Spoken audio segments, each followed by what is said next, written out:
warahmatullahi wabarakatuh. Salam utut, salam ngopi kawan-kawan sekalian. Dalam tusur sejarah dan budaya kembali Om Bob menjumpai kawan-kawan sekalian. Dan kali ini Om Bob berada di Yogyakarta. Tepatnya Om Bob berada di Nitian, di Masjid Sultan Nain Nitian. Masjid ini masjid bersejarah karena sebelum dibugar dulu masjid ini memiliki dua warna yang berbeda, yaitu warna Kesultanan Yogyakarta dan Kesultanan Surakarta, baik lantai maupun dinding-dindingnya. Namun saat ini telah direnovasi dan masjid ini yang menandakan Kesultanan dan Kesultanan Surakarta sudah hilang. Dan di belakang Masjid Sultan Ain ini terdapat makam tua, yaitu makam Nitian. Dan ada beberapa tokoh yang dimakamkan, tokoh Mataram yang dimakamkan di pemakaman Nitian. Masjid ini sudah dibugar. Dulu lantai ini sebelah sisi utara sama selatan berbeda warnanya, termasuk dindingnya. Namun saat ini sudah jadi satu.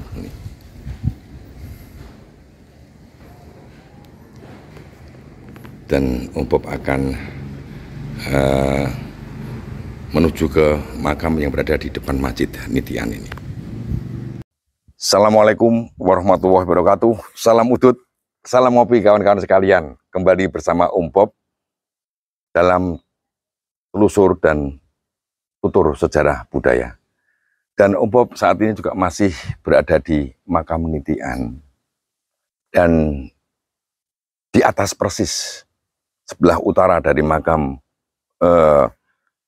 Kanjeng Ratu Pakubuwono atau Ratu Mas Blitar, ini Om Bob berada nyun sewu persis di samping daripada makam salah satu putra dari Pakubuwono pertama dengan Kanjeng Ratu Pakubuwono atau Ratu Mas Blitar, yaitu Pangeran Blitar.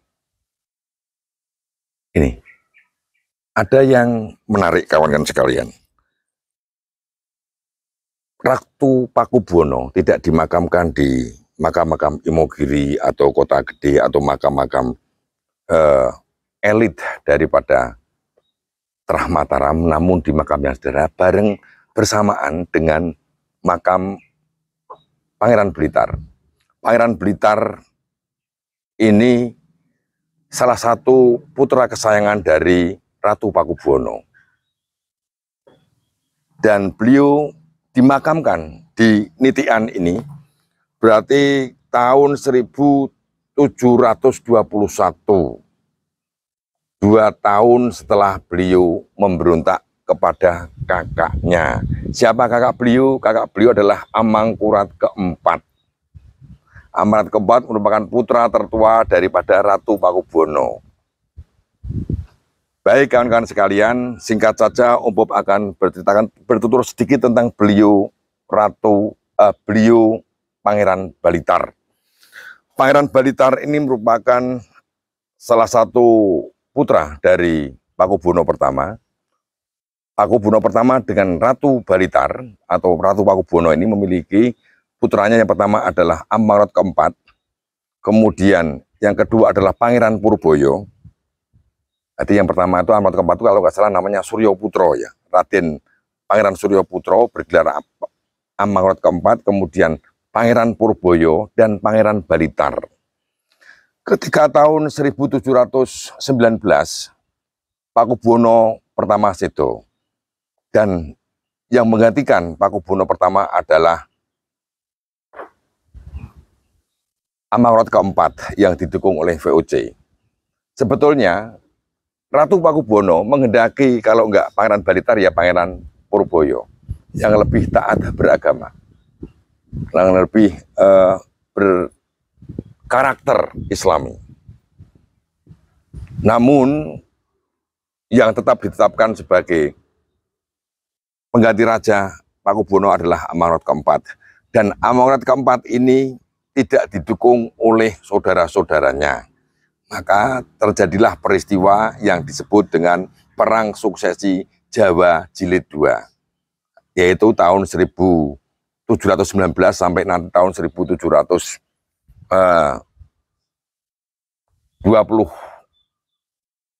sampai 26 ya. 26 itu sedonya Amarat keempat. Pada perang Sue Jawa kedua itu Amarat keempat melawan satu kakak tirinya, yaitu Pangeran Dipanegara yang menobatkan diri sebagai Panembahan Heru Cakra di Madiun. Pangeran Dipanegara ini merupakan putra Pakubuwono pertama dari Selir. Saat kematian Pakubuwono pertama, Pangeran Diponegoro ini mendapat tugas dari ayahnya untuk menumpas pemberontakan Jaya Puspita, Bupati Surabaya. Namun di tengah tugas tersebut mendengar kabar bahwa Gangsang ayah meninggal dan kakaknya, saudaranya yaitu Amarat keempat menggantikan sebagai raja. Beliau tidak terima, beliau malah bergabung dengan Jaya Puspita, menobatkan dirinya sebagai Raja Mataram dengan gelar Panembahan Heru Cokro. Kemudian Amarat keempat juga memberontak, melawan pamannya yaitu Haryo Mataram yang berdudukan di Pati, dan nanti Haryo Mataram dihukum gantung di Jepara. Dan pemberontakan yang ketiga ini adalah pemberontakan dari saudara kandungnya sendiri, adik kandungnya sendiri, yaitu koalisi antara Pangeran Balitar dengan Pangeran Purboyo. Pangeran Balitar dengan Pangeran Purboyo membentuk koalisi, beliau meninggalkan keraton dan mengadakan perlawanan dari Yogyakarta. Lari dari Kartosuro ke Yogyakarta, beliau menempati bekas kerajaan Mataram di era Sultan Agung, yaitu di Kerta. Beliau berkedudukan di Kerta dan mendirikan kerajaan baru yang dikenal dengan Kertosekar dan menobatkan dirinya menjadi Raja Mataram dengan gelar Sunan Ibnu Mustafa Pakubuwono. Ini. Jadi Pangeran Balitar ini pernah menobatkan sebagai raja dengan gelar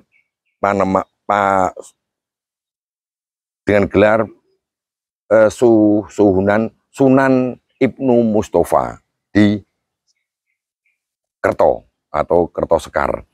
Beliau nanti juga menggempur Pangeran Diponegoro dan Pangeran Dipanegara. Pangeran Dipanegara juga berkoalisi.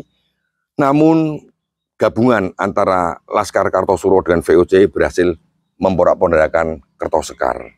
Beliau kemudian tahun 1721 karena wabah penyakit beliau sedo dan dimakamkan di Nitian ini. Sedangkan kakaknya Pangeran Purboyo berhasil ditangkap oleh VOC dan Pangeran Purboyo dibuang di Tangerang, di Batavia. Kemudian meninggal tahun 1726. Ini, makam beliau ada di sini, di Nitian ini.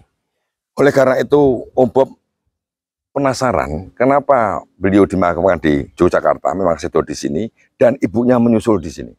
Apakah itu amanat dari Ratu Pakubuwono dan Pangeran Blitar, atau memang kebijakan keraton? Namun nanti Om Bob jawabannya juga nanti banyak bangsawan Mataram yang berasal dari Demak dimakamkan di sini. Karena garis Pangeran Balitar ini dari Ratu Balitar ini campuran antara Terah Demak dengan Terah Mataram. Leluhur beliau ini dari Pangeran Juminah. Pangeran Juminah ini merupakan Terah Demak karena ibunya dari Terah Demak, dari Retno Dumilah. Retno Dumilah merupakan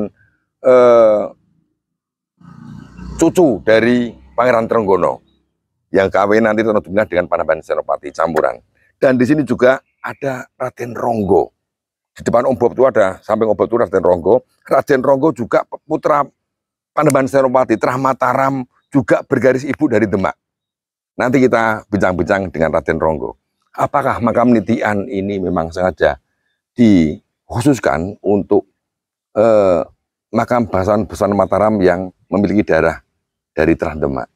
Kita tahu kawan-kawan sekalian, di Mataram ini perpaduan banyak terah. Ada Terah Mataram murni, itu dari Selo, kemudian dari Terah Pajang atau Pengging, Hadiwijoyo, kemudian ada terah dari Demak, dan juga ada terah yang ikut mewarnai setelah perjalanan Mataram, yang nanti juga saling mengadakan relasi perkawinan, yaitu Terah Kajoran dan Terah Giring. memang menarik. Di sini terdapat makam tokoh penting, Ratu Pakubuwono dan juga Pangeran Blitar. Ini Pangeran Blitar yang pernah menubatkan dirinya menjadi Raja Mataram dengan gelar Sunan Ibnu Mustafa, berkedudukan di Kertosekar, akhirnya dihancurkan oleh VOC, gabungan VOC, tentara VOC dengan tentara Amangkurat keempat yang tidak lain adalah kakak kandungnya sendiri. Berdekatan dengan ibunya. Om Bob merasakan mungkin amanat dari Ratu Pakubuwono apabila meninggal ini dimakamkan di dekat putra kesayangannya, yaitu Pangeran Blitar di Nitian ini.